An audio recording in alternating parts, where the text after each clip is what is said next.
Hello students, আমি Nitish sir জ্ঞানজ্যোতি coaching সেন্টারের পক্ষ থেকে তোমাদের প্রত্যেককে জানাই আরও একবার স্বাগত।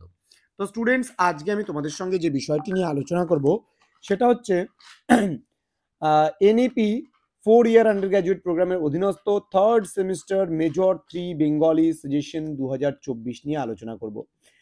আজকে তোমাদের সঙ্গে আলোচনা করব 6 মার্কসের যে গুরুত্বপূর্ণ সাজেশনগুলো রয়েছে সেগুলো নিয়ে। লাস্ট ক্লাসে আমি 2 এবং 3 নম্বরের প্রশ্নগুলো নিয়ে আলোচনা করেছিলাম, যেটা তোমাদের মেজর 3তে ভাষাতত্ত্ব ভাষা বিজ্ঞান রয়েছে, সেখান থেকে তোমাদের গুরুত্বপূর্ণ প্রশ্নগুলো আলোচনা করা হয়েছিল।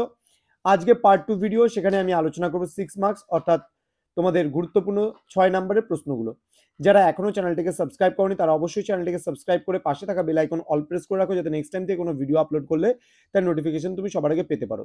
এছাড়া তোমরা যারা ভাবছো যে অনলাইনে আমাদের ক্লাস জয়েন করবে তারা অবশ্যই যোগাযোগ করো আমাদের অফিসিয়াল নাম্বার 7076398606 নাম্বার অথবা 6295916282 নাম্বারে। তোমাদের টোটাল কোর্স ফি রয়েছে মাত্র 1199 টাকা। এর বিনিময়ে তোমরা পেয়ে যাচ্ছ মেজরের 3টা পেপার, মাইনরের একটা পেপার, এইসির একটা পেপার, এসএসসির একটা পেপার, পুরো প্যাকেজিং 6টা সাবজেক্টের নোটস পেয়ে যাচ্ছ মাত্র 1199 টাকা পুরো সেমিস্টারের জন্য। তো দেরি কিসের, আজই যোগাযোগ করো আমাদের সঙ্গে এবং যুক্ত হয়ে যাও আমাদের অনলাইন ক্লাসে। তো তোমাদের কি কি পড়তে হবে 6 নম্বরে সেগুলো নিয়ে আজকে আলোচনা করব। প্রথম প্রশ্ন, বাংলা ভাষার উপভাষা বলতে কি বোঝো? বাংলা ভাষা ও উপভাষার সম্পর্ক এবং উপভাষার বৈশিষ্ট্যগুলি আলোচনা করো। নেক্সট, উপভাষার সংজ্ঞা দাও। বাংলা ভাষার উপভাষা কয়টি ও কি কি, উপভাষাগুলি কোন কোন অঞ্চলে প্রচলিত তা আলোচনা করো। অথবা দিয়ে আসতে পারে, উপভাষা বলতে কি বোঝো? বাংলা উপভাষার প্রকারভেদগুলি লেখো এবং উপভাষাগুলি যে যে অঞ্চলে প্রচলিত সেই স্থানগুলির নাম লেখো। ওকে, নেক্সট আমরা চলে আসব পরবর্তী প্রশ্নে।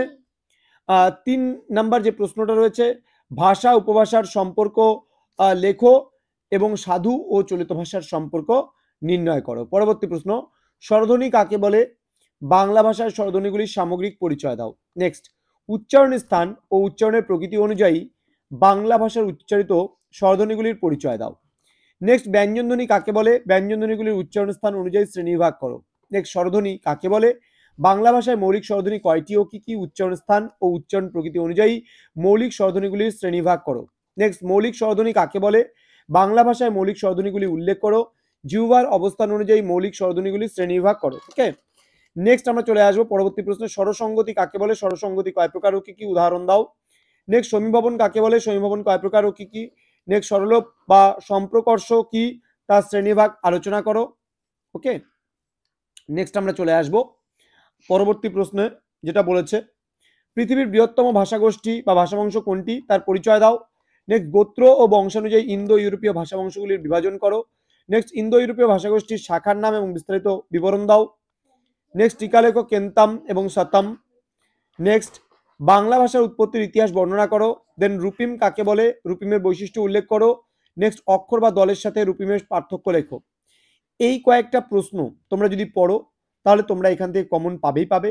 তো স্টুডেন্টস, যারা এখনো পর্যন্ত আমাদের অফিসিয়াল ইউটিউব চ্যানেলটিকে সাবস্ক্রাইব করনি তারা অবশ্যই চ্যানেলটিকে সাবস্ক্রাইব করে পাশে থাকা বেল আইকন অল প্রেস করে রাখো, যাতে নেক্সট টাইম থেকে কোনো ভিডিও আপলোড করলে তার নোটিফিকেশন তুমি সবার আগে পেতে পারো। এছাড়া তোমরা যারা ভাবছো যে এখনো আমাদের ক্লাস জয়েন করবে তারা যোগাযোগ করো আমাদের সঙ্গে। এছাড়া তোমরা নীলস নিভা নামে আমাদের ওয়েবসাইট রয়েছে, গুগলে সার্চ করো, সবার প্রথমে দেখবা নীলস নিভা নামে ওয়েবসাইট আসবে, সেটা ভিজিট করতে পারো। এছাড়া আমাদের আরেকটা ওয়েবসাইট রয়েছে www.gyoti.info লিখে যদি সার্চ করো তাও কিন্তু আমাদের ওয়েবসাইটে পৌঁছে যাবে। তো দেখা হচ্ছে আরো একটা নতুন ভিডিও নিয়ে। তোমরা প্রত্যেকে ভালো থেকো, সুস্থ থেকো। Thank you so much, thanks for watching after all, thank you.